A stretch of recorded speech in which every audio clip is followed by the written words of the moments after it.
안녕하세요, 갈티입니다. 이제 입춘이 지나가고 이제 서서히 이제 농사 시기가 다가왔습니다. 그래서 저도 오늘 주말에 시간을 내서 퇴비를 나르러 왔습니다. 오늘 뭐 다 뿌리기는 힘들 것 같고 퇴비를 옮기는데요. 여기 전체적인 땅이 밑에 땅은 한 350평 되는데 하우스 쪽 요쪽을 제외한 요쪽 라인만 하면 한 150평 정도 돼요. 그래서 퇴비를 제 생각에는 좀 넉넉하게 뿌린다고 한 50호에서 한 60호 정도를 뿌릴 생각입니다. 제가 뿌리는 퇴비는요, 반딧불이라고 해서 울산 언양에서 생산하는 이렇게 가축분 퇴비입니다. 근데 요게 제일 싼 거예요. 제가 쓰는 퇴비 중에서 제일 싼 겁니다. 뭐 다른 분들은 겉표지가 녹색인 것도 있고요, 노란색인 것도 있습니다. 색깔이 있는 것들은 더 비싸요. 제일 싼 게 이렇게 하얀 겉표지가 된 가축분 퇴비입니다. 요게 농업경영처나 농지원부를 신청을 하게 되면 이게 보조를 받습니다. 보조를 받게 되면 자부담이 2,000원, 그러니까 제가 지원받으면 요 한 포에 2,000원 주고 살 수 있습니다. 그래서 저는 작년에 80포를 해서 이렇게 옆에 쌓아 놨었거든요. 가축분 퇴비 중에서 제일 싸기 때문에 완숙 퇴비가 아니에요. 완숙 퇴비가 아니라서 이것을 바로 뿌려서 로타리를 쳐갖고 작물을 심잖아요. 그러면 작물이 죽습니다. 가스 발생도 높고, 이래서 완전한 퇴비가 안 됐기 때문에 작물들의 성장에 장애가 되고 혹은 죽을 수도 있거든요. 그래서 저는 작년에 퇴비를 받고 쌓아 놓은 겁니다. 1년씩 묵혀서 씁니다. 그러면 1년 정도 딜을 안 맞게 저렇게 놔두면 완숙 퇴비가 되거든요. 그래서 그런 걸 방지하기 위해서 나는 그런 것도 귀찮다, 좀 비싼 거 쓸란다 그러면 녹색이나 이렇게 보면 이렇게 하얀색이죠. 녹색이나 노란색 쓰면 완숙 퇴비입니다. 그런 완숙 퇴비를 의미하거든요. 그런 걸 쓰시면 됩니다. 저는 뭐 요 땅에만 쓰는 게 아니고 위에 과실나무도 써야 되고 여러 간데 써야 되기 때문에 제 땅이 730평인데 나올 수 있는 수량이 80호입니다. 80호밖에 안 되기 때문에 밑에 쓰고 위에도 써야 되기 때문에 그나마 수량이 제일 많이 나오는 제일 싼 걸 사서 1년씩 묵혀서 쓴답니다. 네, 이렇게 하시는 분도 있고, 뭐 좀 전에 말씀드렸듯이 아이씨 귀찮아, 완숙 퇴비 쓸래, 이런 분도 계십니다. 이제 봄이 다 되다 보니까 저도 이제 서서히 작물 심을 준비를 해야 됩니다. 제 혼자 이렇게 730평을 다 하려고 그러니까 너무 힘들어요. 그래서 위쪽에 블루베리도 있고 아로니아도 있고 제피나무도 있고 위쪽에는 과수나무 위주로 심었고요, 요 밑에 땅에는 이렇게 작물 위주로 하고 있습니다. 저 비닐하우스 옆동 두 동은 다 블루베리로 해놨고요, 이쪽 라인에는 털음나무라고 해서 토종 엄나무가 있어요. 요거를 좀 산에서 캐갖고 와갖고 심어 놨습니다. 이렇게 쭈르륵 한 줄. 엄나무도 여러 종류가 있는데 털음나무도 있고 뭐 가는잎 엄나무 있고 뭐 굵은잎 엄나무도 있고 뭐 많아요. 근데 그거는 나중에 한번 더 다루기로 하고, 여기는 저 같은 경우는 저희 가족이 먹을 수 있는 거죠. 바로바로 먹을 수 있는 거, 상추나 쪽파나 전구지나 뭐 얼갈이 배추나 뭐 이렇게 바로바로 먹을 수 있는 거 있잖아요. 뽑아갖고 바로바로 회전할 수 있는 요 한 고랑은 그렇게 하는 걸로 하고, 요 나머지에는 8고랑 정도는 고추를 심을 겁니다. 4월 말에서 5월 초쯤에 고추를 심을 거고, 나머지 고랑에는 토마토 한 고랑, 오이 한 고랑, 그리고 옥수수 한 고랑, 가지는 한 10포기 요렇게 심을 생각입니다. 그리고 저 끝에는 마늘이랑 양파가 있습니다. 마늘하고 양파는 5월이나 6월 달에 수확하고 나면 그때는 또 다른 그때 나오는 작물로 바꿀 생각이고요. 이렇게 저는 계획을 세우고 있는데, 밭 작물 심음에 있어서 제일 힘든 게 밥 만드는 거예요. 뭐 모종 사서 심는 거 어렵지 않잖아요. 가서 모종 사와서 심거나, 물론 집에서 씨앗부터 발화를 해서 키워오는 분들은 노고가 굉장히 심합니다. 하지만 뭐 대부분 다 모종 종묘사에 가서 모종을 사잖아요. 그게 어렵지 않으니까. 가장 어려운 게 뭐냐, 이렇게 고랑과 이랑을 내는 거 있잖아요. 그리고 고랑과 이랑을 내기 전에 밭을 만드는 게 힘든데, 가축분 퇴비를 뿌리고요, 작물을 계속 지어 먹다 보니까 연작 피해가 꽤 많아요. 작년에는 저 안쪽 라인에 고추를 심었습니다. 그래서 올해는 이쪽 라인에 연작을 피하기 위해서 이렇게 이쪽에 고추를 심을 겁니다. 작년에 이쪽에 심었기 때문에 그런 걸 고려해서 계속 바꿔 심습니다.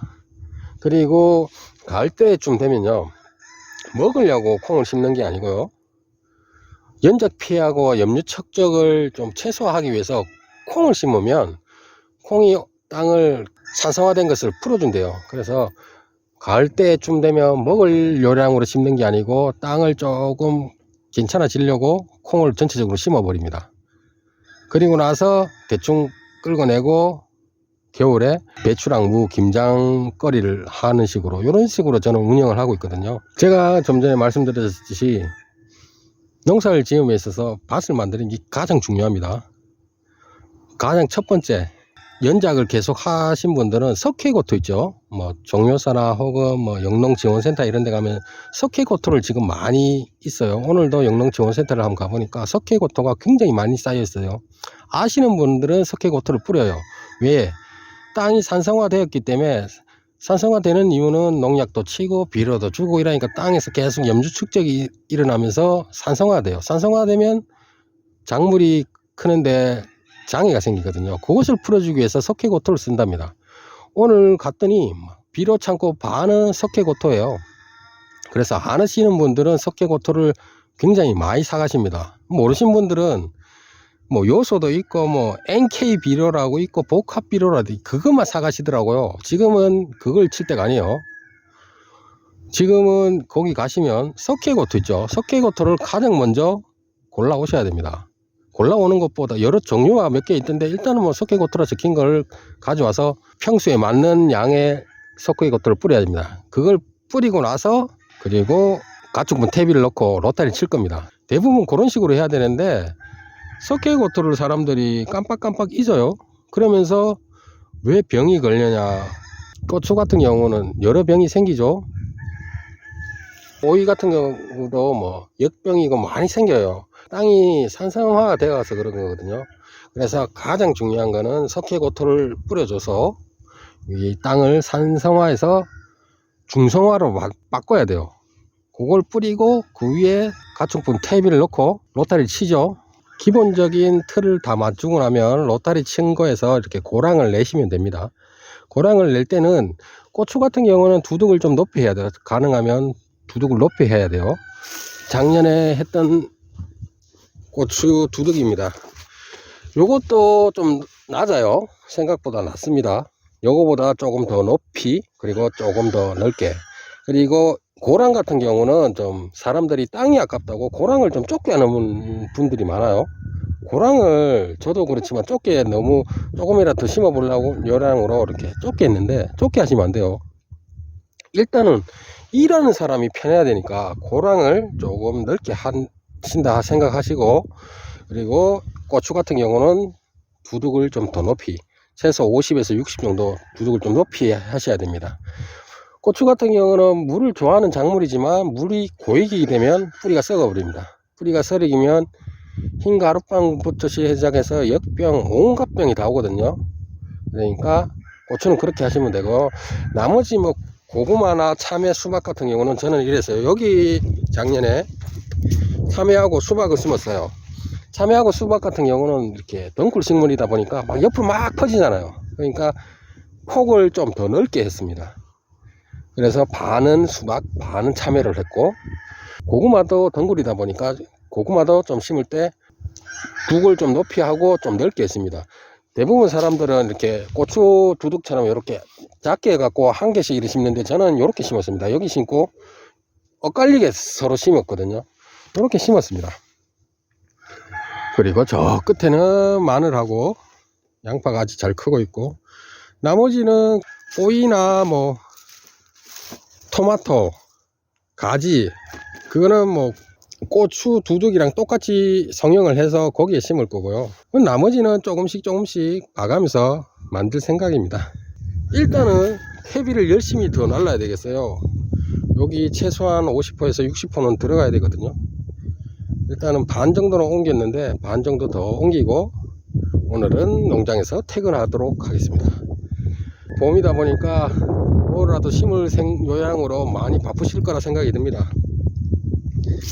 뭐 너무 힘들게 농사 짓지 말고요. 물론 이 맛을 하면서 이렇게 경제적 이익을 얻어 갖고 생활을 하시는 분들은 정말 열심히 하셔야 되죠. 지금 가장 중요한 시기니까. 하지만 저같이 우리 먹고 나눠 먹고 그래도 남으면 뭐 다른 데 줄 수도 있고 뭐 요렇게 하시는 분들은 너무 힘들게 하지 마시고요.